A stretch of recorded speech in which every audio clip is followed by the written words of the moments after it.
नमस्कार, मैं धीरज शर्मा भारत जागरण न्यूज में आपका स्वागत करता हूं। पटौदी जटोली मंडी इन दिनों बहुत सी मूलभूत समस्याओं से जूझ रहा है। जल निकासी की समस्या, सीवर की समस्या, बिजली की समस्या, सफाई की समस्या, और इन समस्याओं के समाधान के लिए प्रशासन की मदद की ज़रूरत होती है और वो कहीं ना कहीं एक मुश्किल काम है। लेकिन इस मुश्किल दौर में एक काम ऐसा है जिसको हम स्वयं कर सकते हैं, वो कार्य है पौधारोपण।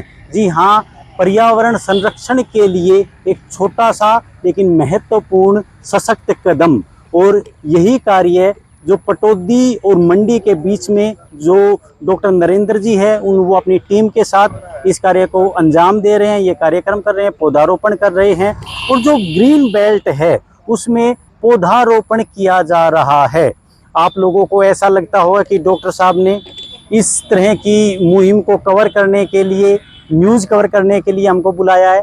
ऐसा बिल्कुल भी नहीं है। मैं लंबे समय से उनको देखता आ रहा हूं और उनके इन कार्यों को देखकर मैंने ही उनसे आग्रह किया था कि जब भी वो इस तरह का कोई आयोजन करे तो मुझे ज़रूर बुलाएं, ताकि इनके माध्यम से मैं समाज को एक संदेश दे सकूं।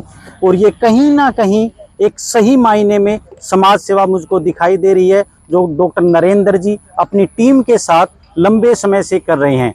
चलिए इस सारे मुहिम को लेकर डॉक्टर नरेंद्र जी हैं और एक बार उनसे बात करते हैं। डॉक्टर साहब का बहुत बहुत स्वागत है। थोड़ा सा बताएं क्या कुछ, कहाँ से आपको इसकी प्रेरणा मिली और क्या ये करें? Thank you. मेरे को बचपन से ही पौधे लगाने का शौक रहा है।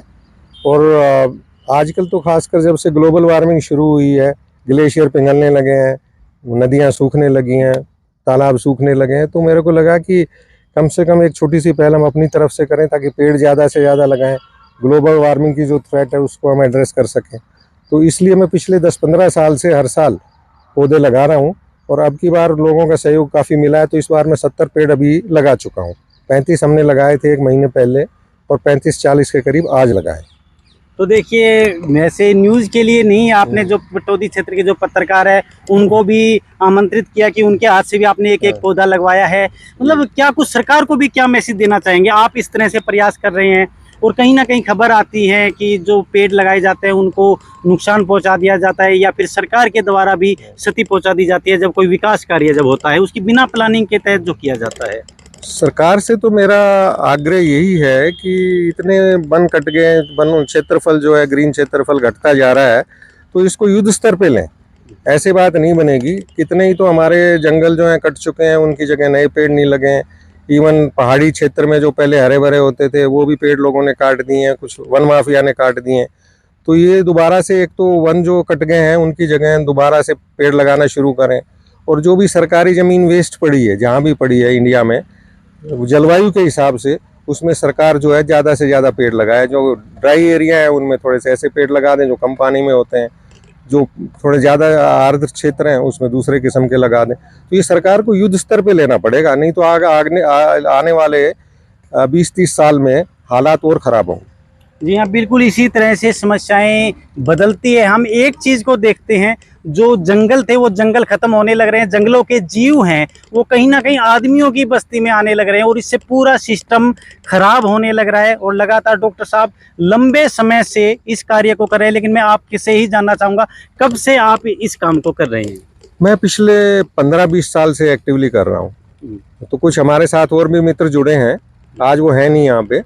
तो हम सब मिलके पिछले 10-15 साल से जहाँ भी स्कूल्स में, सड़क के किनारे, ग्रीन बेल्ट में हम पेड़ लगा रहे हैं पिछले 15-20 साल से। इस साल थोड़े ज़्यादा लगाए हमने, देखते हैं क्या होता है। क्या कुछ आपका अनुभव रहा है? पहले भी लगाए होंगे, कितने पेड़ बच पाते हैं और क्या क्या समस्याएं का सामना करना पड़ता है? सबसे ज़्यादा समस्या तो ये कि हमने सरकार को अप्रोच किया, लोकल अथॉरिटीज़ को, कि हमें ट्री गार्ड दे दें। सबसे बड़ी समस्या है कि जो आवारा पशु हैं यहाँ बहुत ज़्यादा हैं। और दूसरा, राजस्थान से बहुत गायें आती हैं, तो एक बार अगर वो निकल गई यहाँ से तो कुछ नहीं बचता। तो एक बार तो हमें सहयोग मिला था, लेकिन उसके बाद सरकार ने ये कहा कि हमारे पास ट्री गार्ड है नहीं, तो अपने लेवल पे ही कर रहे हैं। तो मेरे को सबसे ज़्यादा समस्या ये हुई थी कि एक बार हमने लोहे की ट्री गार्ड बनवाए, तो रात को कुछ लोग उखाड़ के ले गए उनको। फिर हमने प्लास्टिक के थोड़े सस्ते बनते हैं वो लगवाए, उनको भी लोग उखाड़ के ले गए।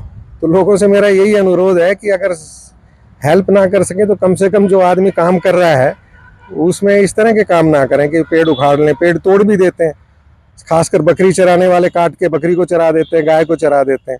तो लोगों में मेरा अनुरोध ये है कि आप पत्रकार हैं तो लोगों में अवेयरनेस करें कि भाई आप पेड़ लगाएं भी, और कोई और लगा रहा है तो उसका संरक्षण में मदद करें।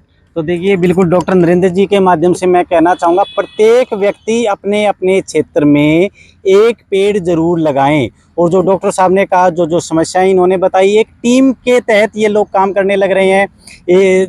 एक दूसरे का सहयोग करके, पैसे इकट्ठा करके, जो इनकी टीम है, दूसरे डॉक्टर भी जुड़े हुए हैं, दूसरे समाज सेवी, कहीं ना कहीं असल मायने में ये समाज सेवा है। समाज सेवा बड़ा आम शब्द हो गया है, हर आदमी समाज सेवी है, लेकिन कहीं ना कहीं भी जब अगर कोई 5 पेड़ भी लगाता है तो मुझे बहुत ज़्यादा खुशी होती है।